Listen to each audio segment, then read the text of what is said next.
faculty members of the University of Madras, friends from press, above all, my dear local student friends.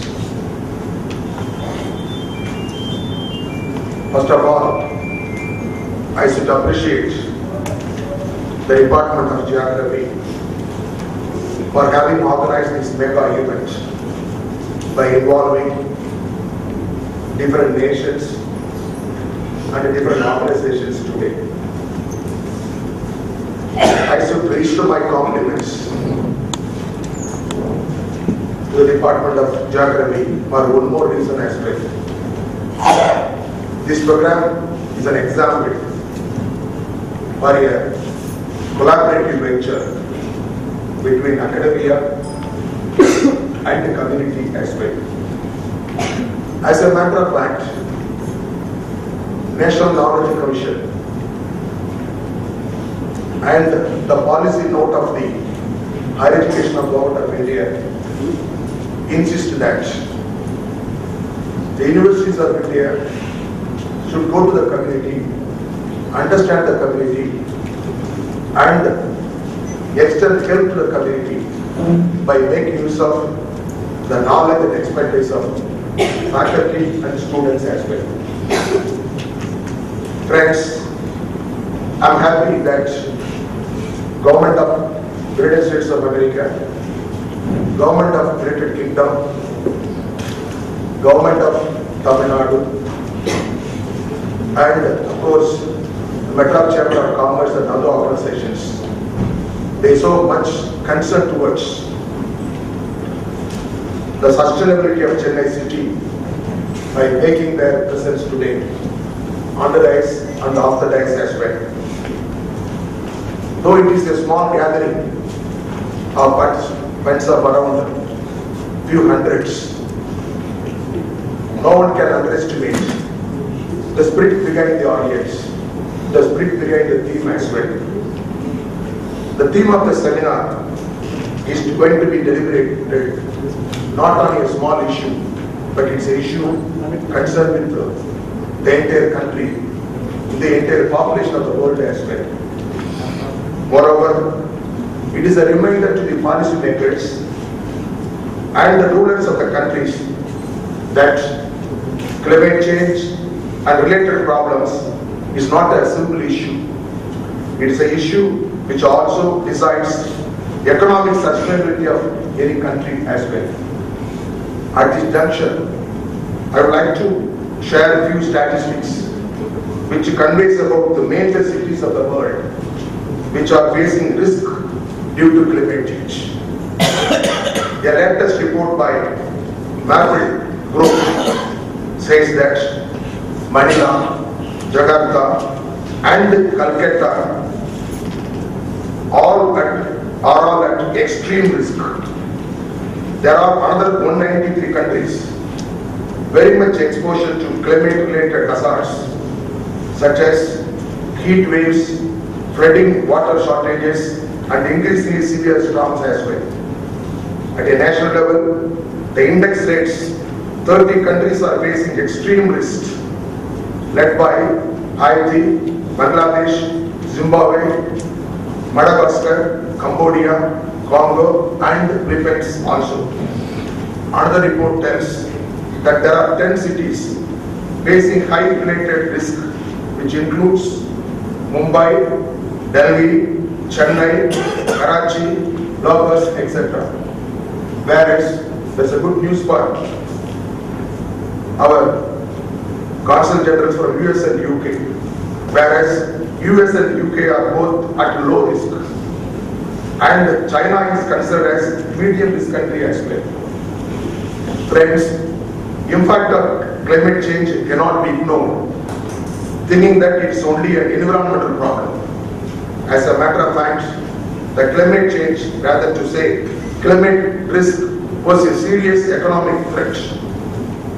One Dr. Charlie Beldon, the principal environmental analysis, said the impact of this would have far-reaching consequences, not only for local populations, but on business, national economies, and on the balance sheets of the investors around the world, particularly as the economic importance of these nations is set to dramatically increase.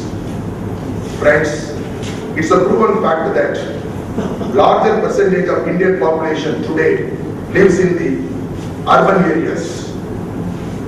The population concept of a predominantly rural India has gone out. Normally we tell India lives in village. That concept is slowly going out.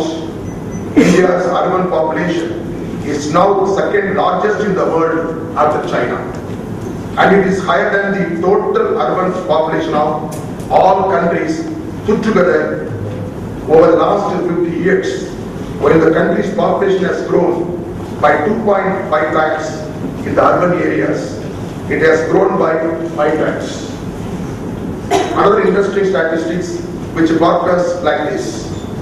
Besides, as India's cities will expand, the economic makeup will also change. In 1995, India's GDP split almost evenly between its urban and rural economies. In 2008, urban GDP accounted for 58% of overall GDP. By 2030, as per the MGI, McKinsey Global Institute report, the urban India will generate nearly 70% of country's GDP. That's going to be the reality. It is the right time to take serious steps and adapt suitable measures to protect and safeguard the cities of the country, especially the Chennai city, where we live, from the risk of climate change. I hope that whatever proposed by Mr. Shivashankar, right, Sivaraman, to work collectively and to face the challenge, the University of Madras is ready to extend all its support. Already, University of Madras has presented a report with the government of Tamil Nadu about the availability of expertise, manpower, and whatever survey we have done, that we have already submitted to the government. Whatever way the Madras Chamber of Commerce decides, we can work together along with the government as well. We need not wind up mere conducting this type of workshop. Let us meet very specifically, separately. We shall go for an action plan, and that must be reviewed once in 3 months. We have a very dynamic and able leader with the Planning Commission. She has a lot of experience. Fortunately, I can be very proud. University can be also very proud. So he is the old student of University of Madras as well. That's very great. Hopefully, we can work together and achieve the target and face the challenges and help the people of the Chennai city to lead peaceful life. I hope that the deliberations and outcome of the workshop of today will be of useful, purposeful, of course, practicable as well. Wish you all best of luck. Thank you very much. Thank you, sir, for your inspiring speech. Looking first at the long past, the history of the earth is a story of the development and survival of life through all circumstances and disasters. Change has come about from beyond the earth system, within the earth system, or from the activities of the living species.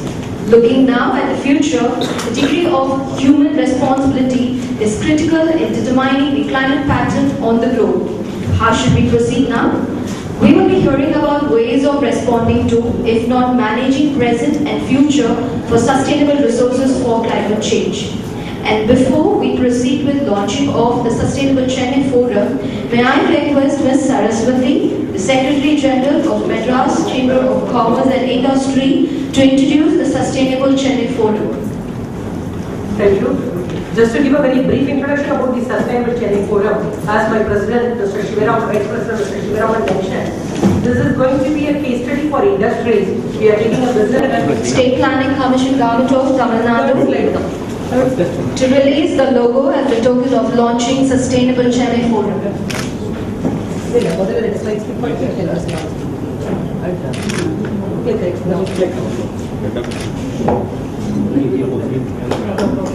can just move to the logo. Just one second. These are the partners we are working with. Next slide, please. Yeah, these are the partners we will continue to work with, and this is the logo we are launching today. Thank you, Mr. Shila Nagar, for launching this. The theme behind it, the aqua color, is chosen to show water and vegetation, which is going to be the underlying factor. The sustainable is the key issue, and you see people behind that. Thank you. Thank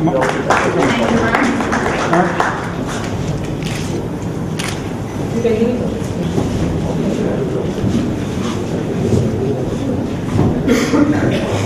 We now request Ms. Sandasila Nayak, retired IAS officer of 973 batch, right now please. Thank the Gujarat Chamber of Commerce and Gujarat University for having given me this opportunity.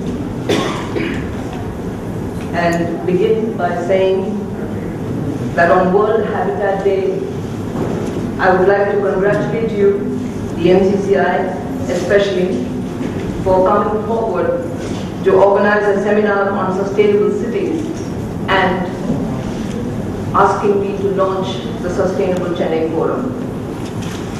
You have invited the Vice Chairman of the State Planning Commission to address you and give you the keynote address. Indeed, it is most appropriate and very laudable that we should all first and foremost plan for sustainable cities. As much as it is laudable, it is also ironical and replete with paradoxes. The Planning Commission is charged with planning for development. The economy must grow. The GDP must grow at dizzy heights. And while we are about all this, expecting much happiness when this happens, you are reminded of Buchwald's law, which says, when the economy gets better, everything else gets worse. Getting better is therefore not the challenge, but perhaps the problem itself. If you consider commerce, trade, habitat, literacy and knowledge, all those who are represented here, and city growth throughout history, we have as a planet come full circle. From the 19th century city that inspired and invented means and solutions for city survival, which we even use today. A classic example is the waterborne sewerage system, of which I am very, very familiar, having been CMD of Metro Water and the Municipal Commissioner of Chennai. I think I have more reason than being the Vice Chairman of the Planning Commission to be here today. In post-industrialized cities, we have copious examples like these of hard engineering infrastructure, now paradoxically detrimental to our quality of life, as many of you who have seen the city's sewage system bursting as it seems will today vouch that time has come to think of new ways of managing our waste, especially human waste. Once again, we are suffering like in the early 19th century when cities were struggling with the problems of those days. We are suffering today with the issue of sustainability, and this time from a surfeit of technologies rather than from a lack of them. From over-dependence, all of us running in the race for being car-borne, and you know what happens to our roads, to dominating agro-corporation logistics, to mindless air conditioning. As we all know, we have plenty of light, and today now the Chennai city weather isn't too bad, but we must have air conditioning, we must put all the curtains, make the room dark, bring in artificial light and use more energy. We have to start with ourselves. What I am saying is mindless mechanisms that are rapidly draining our dwindling resources. Therefore, availability of solutions for quick, fast-track development is not the challenge, but again, the problem itself.